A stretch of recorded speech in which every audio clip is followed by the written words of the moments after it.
Bonjour à tous et bienvenue sur boursicoté.com pour cette nouvelle analyse technique du CAC 40 en clôture avec une séance qui partait assez mal puisqu'on a eu peur un petit peu avec les événements du week-end que les marchés partent à la baisse, mais ce n'a pas été trop le cas puisqu'on est resté quasiment dans les mêmes zones de cotation que ce que nous avions déjà la semaine dernière, au point que après une ouverture donc pourtant baissière, on est venu tester ici la zone des 7015 points avant de revenir clôturer juste au-dessus de ce niveau, puisqu'à 7021.40, eh bien le CAC 40 perd aujourd'hui 0,55% par rapport à la clôture de la séance précédente, ou par rapport aux événements. C'est vrai que c'est quelque chose qui est relativement peu, c'est peu significatif, on s'attendait à une baisse beaucoup plus marquée.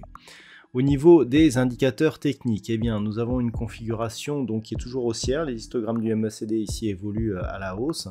Le RSI est relativement neutre. Quant au volume, eh bien, malgré une séance de baisse, on est sur des volumes inférieurs à la moyenne, ce qui nous indique que malgré le contexte, eh bien, il n'y a pas de mouvement de conviction sur cette configuration. Donc, on est quelque part dans une certaine forme de stabilité. Au niveau du palmarès des valeurs, c'est un peu moins marqué à la baisse que ce matin. On a toujours Thales qui gagne 4,69%, Danone plus 2,73%. Derrière, Total Energy, Engie ou Safran sont parmi les plus fortes hausses, mais avec une belle disparité encore de résultats, puisque entre Safran et Total Energy, par exemple, il y a 1%. On est à 0,75 pour Safran et 1,74 pour Total Energy. Au niveau des baisses, alors ça s'est un petit peu calmé. On a toujours Worldline qui perd 4,22%. LVMH moins 2,60 à la veille de la publication de ces résultats donc pour le troisième trimestre. Schneider Electric, Crédit Agricole et L'Oréal sont sur des pertes inférieures à 2%. Donc on le voit, finalement, on a bien limité la casse. On n'a quasiment pas cassé ici cette zone de point bas des 6980 points. On reste ici globalement au-dessus de la moyenne mobile 20 exponentielle et notamment en clôture. Donc quelque part, il n'y a pas de franchissement confirmé. Puis au moment où je vous parle, eh bien, les futurs sont même au-delà. Ils remontent ici en direction des points hauts de la séance. Donc quelque part, on n'a pas une grosse inquiétude, ou en tout cas qui n'est pas perceptible sur les cours. Donc techniquement, c'est toujours la même chose. On est toujours ici sur une configuration d'accélération baissière qui a rebondi sous la moyenne mobile 20 exponentielle. Deuxième phase de dynamique, un deuxième rebond ici qui n'a que très peu d'amplitude et surtout aucune conviction. On pensait repartir ici sous 7015 cette semaine. Finalement, malgré les événements, on se stabilise au-dessus de celle-ci. Donc neutralisation très court terme, mais au sein d'une tendance court terme qui reste toujours baissière, avec des objectifs donc à 6950 puis 6850 points. Pas grand chose de plus à dire aujourd'hui, on n'a pas eu de chiffres majeurs, on est dans un contexte d'attente, on n'a pas de grosses statistiques, hormis des statistiques d'inflation et de prix à la production qui devraient provoquer énormément de volatilité.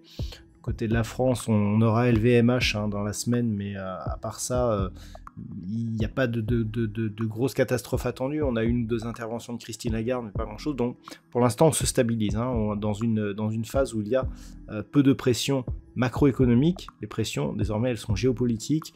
On retrouve les effets de cette pression plus sur les matières premières comme l'or ou sur le pétrole que sur les indices actuellement. Ça pourrait changer, mais en tout cas, pour l'instant, eh bien, on reste ici sur une phase de stabilité. Donc, demain, ce qu'il faudra surveiller, tout se joue autour de ces zones pivot des 7015 points. Si on repasse en dessous, on revient en pression baissière avec ici impulsion, rebond technique, avec ici cette zone des 7062 qui agit comme résistance sur la séance de vendredi et qui nous permet de repartir à la baisse. Si on franchit durablement cette zone ici des 7015, eh bien 6950 sera l'objectif, voire une rupture en direction des 6850 points. Pour définitivement sortir de cette zone ici de consolidation, il faudrait au minimum casser ici la zone des 7090 points, dont on a vu que techniquement c'était une zone majeure avec de nombreux contacts que nous avons eus et finalement un franchissement sur gap, mais ce n'est qu'au-delà ici de cette zone des 7205 points que l'on aurait une vraie sortie de cette dynamique, donc rupture de la moyenne mobile 20 exponentielle et de cette zone ici horizontale.